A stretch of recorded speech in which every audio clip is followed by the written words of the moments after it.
Buenos días, mi nombre es Diego Fernando Becerra, estudiante del programa de doctorado en Ciencias en Física Educativa del CICATA Legaria, y hoy vamos a hacer la presentación acerca de la semiótica y las representaciones en relación con el uso de laboratorios virtuales para la enseñanza de conceptos fundamentales de electricidad y magnetismo en esta ocasión, acompañados por el doctor César Mora y por el doctor Rubén Sánchez.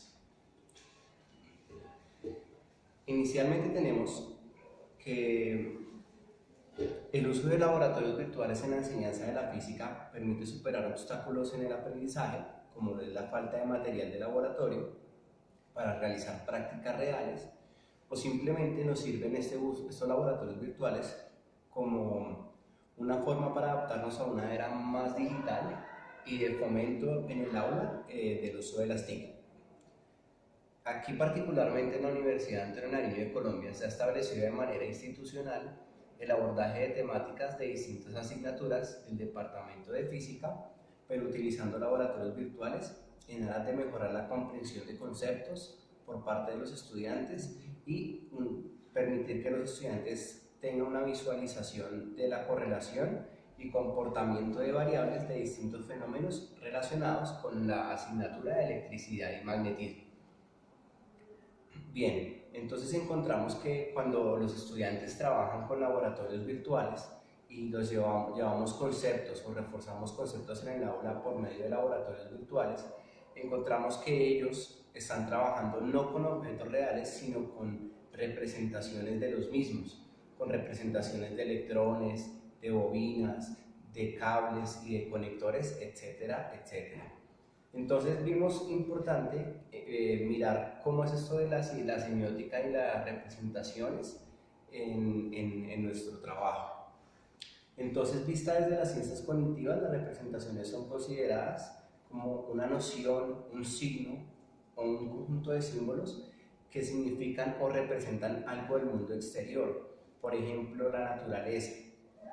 Estas representaciones pueden ser construidas por cualquier sujeto, por cualquier persona del común, científica o cualquier persona por particular. Sin embargo, si son construidas por ambientes científicos o en ambientes científicos, se daría intuición a una teoría científica, mientras que si esa representación o esa imaginación se da por cuenta de algún sujeto común, se hablaría entonces de una teoría intuitiva acerca del mundo. Bueno, entonces, como bien sabemos, las representaciones nos están hablando o nos están trabajando por medio de signos que nos transmiten un mensaje. Por ejemplo, un ejemplo de los signos y los mensajes que transmiten pueden ser las señales de tránsito, una determinada norma o una determinada ley. En el ámbito de aquí de la semiótica y las representaciones, en sus inicios hubo dos exponentes, un sujeto en Europa y otro personaje en Estados Unidos. En Europa trabajó Ferdinand de Saussure, quien planteó la posibilidad de establecer una ciencia cuyo enfoque principal sea el estudio de los signos enmarcados dentro de contextos sociales, estableciendo en qué consisten y qué leyes lo rigen. Esta ciencia él la denominó o surgió bajo el nombre de la semiología o semiótica, del origen semeion, que es de la sigla signo. De Saussure llamaba signo a la combinación de concepto y de la imagen acústica, encontrando también distintas formas o clasificaciones de los signos, de tal manera que él daba una relación bidireccional entre la combinación de dos elementos, el significado y el significante. Es decir, que una cuestión es el significado y otra cosa es el signo que me lo va a significar. Sin embargo, se contó con los aportes también de Charles Sanders Peirce, quien definió la semiótica como una disciplina que en un marco de referencia puede incluir otros estudios. Él exponía que nunca le había sido posible emprender un estudio, fuese cual fuese su ámbito, por ejemplo las matemáticas, la metafísica, la gravitación, la óptica o la química, o la historia de las ciencias, sin concebirlo como un estudio semiótico o como un estudio mediante representaciones. Entonces, Charles Sanders Peirce estableció no una relación bidireccional, sino de triada. Él estableció que un signo es un símbolo que reemplaza o representa un objeto. También estableció que hay un objeto real y que a través de ese signo y ese objeto real se puede definir un concepto o una idea. El signo, comenta Peirce, que representa o simboliza el objeto, o en este caso un fenómeno para nosotros, un fenómeno científico, un fenómeno de electricidad y magnetismo. Existe también un objeto real o un fenómeno y un concepto que define o explica el signo y además le da el significado al objeto real. Aquí encontramos, por ejemplo, un ejemplo acerca de cómo un objeto, como una bola, puede ser representado en una imagen mediante una pequeña ola. ¿Listo? Y a partir de esa imagen que yo me formo en mi cerebro, puedo establecer que es de forma esférica y de tamaño pequeño una bola.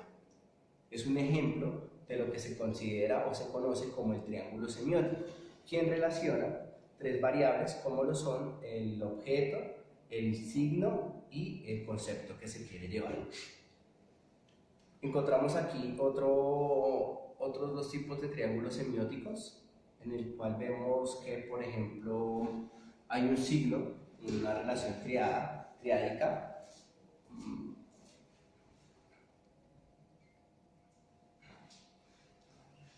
la cual encontramos que el objeto puede ser real, puede ser dinámico e inmediato. Ese objeto es validado por un interpretante, que en nuestro caso son los estudiantes, y esos objetos son abordados o son representados mediante signos. Encontramos también otro triángulo semiótico con el cual nosotros vamos a trabajar, y es como a partir de un objeto real o un fenómeno lo llevamos a nuestra aula mediante un signo o un símbolo. Y la idea es que este objeto real se aborde mediante un signo, un símbolo o una representación, y que nos conlleve a la explicación y concepto del fenómeno y explicación del signo. Es decir, que nuestros estudiantes comprendan el fenómeno real a partir de una representación. Y entonces, a partir de este triángulo semiótico que tenemos acá, tenemos el trabajo establecido para unos distintos laboratorios virtuales, como lo son, para abordar conceptos fundamentales a lo largo del curso de electricidad y magnetismo. Tenemos un primer laboratorio en el cual se puede encontrar y abordar representaciones de la ley de Coulomb. En este laboratorio virtual vamos a encontrar que el fenómeno o las partículas reales que nosotros vamos a representar son cargas eléctricas puntuales. Los van a representar mediante unos esquemas que nos simulan cargas eléctricas, nos muestran unos vectores de fuerza eléctrica, peso y tensión, y a partir de ahí podemos mirar cómo nos llevan a una relación de variables establecida en la ley de Coulomb. Este laboratorio virtual lo podemos encontrar en el enlace.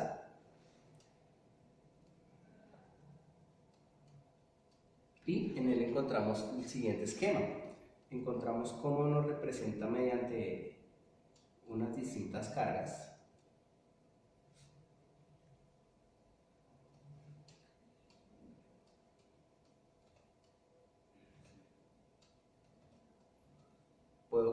Encuentro aquí una representación de unas cargas eléctricas que están incluidas o están atadas mediante unos hilos.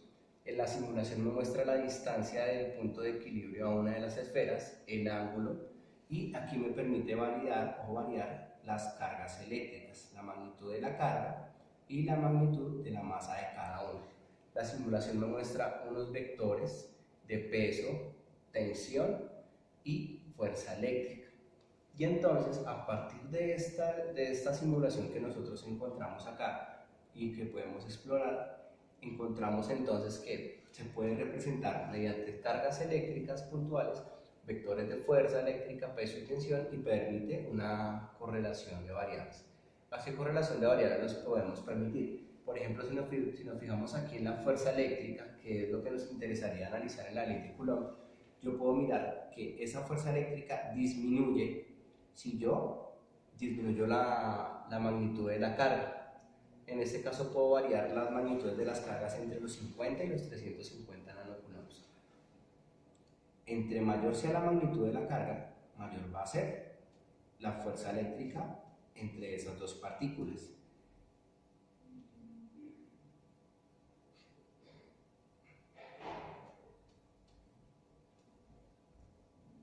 Otro laboratorio abordado es el laboratorio sobre capacitancia, sobre campos eléctricos. Entonces aquí podemos encontrar que los objetos reales que nosotros podemos tomar de la naturaleza para representar son cargas eléctricas negativas y positivas, sensores de campo eléctrico, que serían nuestras cargas de prueba, los famosos Q sub 0. Podemos ver, o podríamos, nuestros objetos reales o conceptos reales son líneas de campo, potencial eléctrico y superficies equipotenciales. En este laboratorio virtual podemos encontrar que esos objetos reales son representados mediante cargas eléctricas, medidores de campo, dibujos de superficies equipotenciales y demás herramientas proporcionadas por la simulación. Y entonces entre este objeto real y esta representación o este objeto virtual me permite llegar a conocer la relación de variables del concepto de campo eléctrico y potencial eléctrico y la relación entre ellos.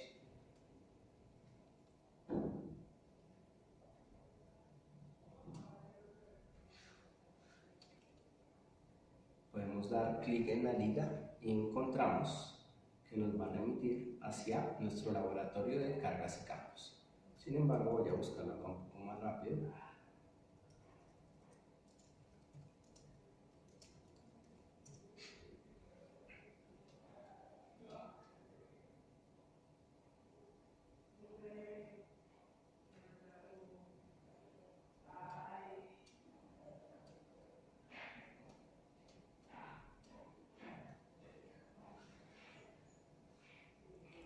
Listo, entonces aquí podemos encontrar cómo estas simulaciones de FET Colorado nos van a representar objetos reales de la naturaleza y cómo se va a dar la relación en el triángulo semiótico.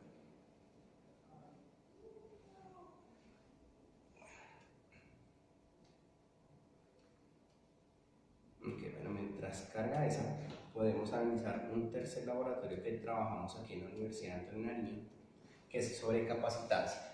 ¿Qué encontramos en la capacitancia siguiendo nuestro triángulo semiótico de ejemplo y establecido? Tenemos que nuestros objetos reales y el concepto o el concepto que queremos llevar es sobre capacitancia y capacitancia equivalente al acoplar capacitores en serie y en paralelo. Entonces nuestros objetos reales van a ser los capacitores, nuestro concepto va a ser la capacitancia y la capacitancia equivalente de acuerdo a los acoples, y eso nos lo va a representar, esos objetos reales nos lo representa la simulación mediante capacitores con placas paralelas, con cargas eléctricas y medidores de variables. Y entonces obtenemos el triángulo semiótico de tal manera que entre el objeto real y la virtualización de ese objeto o esa representación nos llevan al concepto de capacitancia y capacitancia equivalente según los acoples que tengamos. Por ejemplo, aquí podemos observar que en este laboratorio tenemos otros objetos reales como lo son las baterías, la representación de otros objetos reales, ya que esto, como vemos acá, no es una batería, esto es la representación de una batería. Tengo la representación de unos capacitores a los cuales yo puedo aumentar o disminuir la separación entre las placas. Puedo aumentar el área de cada placa. Puedo notar cómo son las líneas de campo eléctrico entre las placas. Puedo encontrar su energía almacenada y puedo mirar cómo será el voltaje a través de las placas.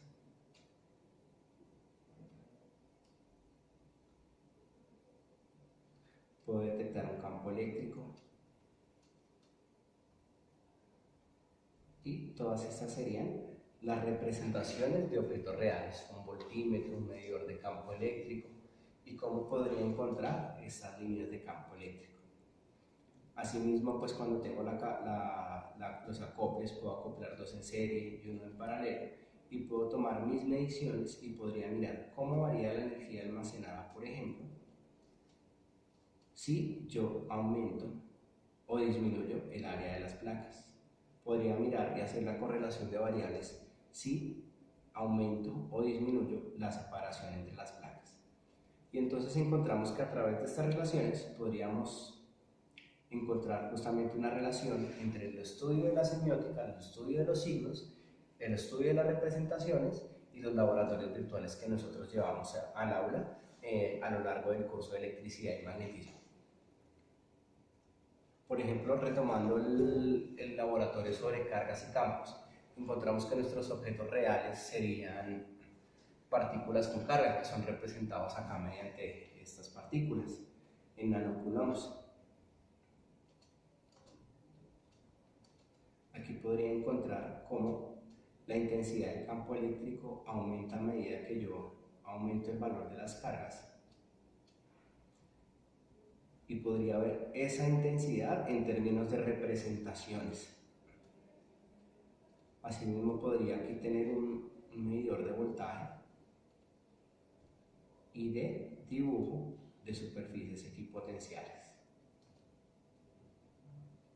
Podría incluir sensores de campo y todo eso sería representaciones de objetos reales que nos llevarían en este caso a ver cómo a partir de un objeto real representado mediante una simulación yo podría encontrar una relación de variables y en este caso para el campo eléctrico.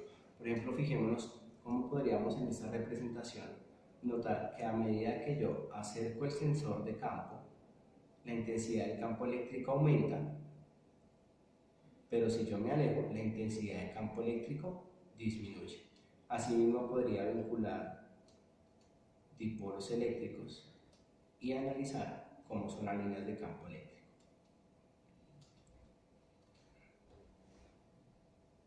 Bien, pues en conclusión para esta presentación, pues habíamos querido hacer como una aproximación a la comprensión e importancia de las representaciones mediante laboratorios virtuales de objetos reales de material de laboratorio y como sea la presentación mediante el uso de simulaciones para abordar la enseñanza de conceptos de electricidad y magnetismo. Nos parece que es importante reconocer en cada laboratorio virtual qué objetos reales representa, cómo lo representa de forma acorde con las teorías científicas o no, y si realmente permite reconocer a los estudiantes una adecuada relación de variables de los fenómenos en cuestión, para que después permita manejar ese concepto y superar esas deficiencias académicas que podríamos encontrar en algunas sesiones de clase. Esta es nuestra bibliografía consultada acerca de las representaciones y cómo se está usando en algunos aspectos de la enseñanza de la ciencia, las matemáticas o la física. Y muchísimas gracias por su atención.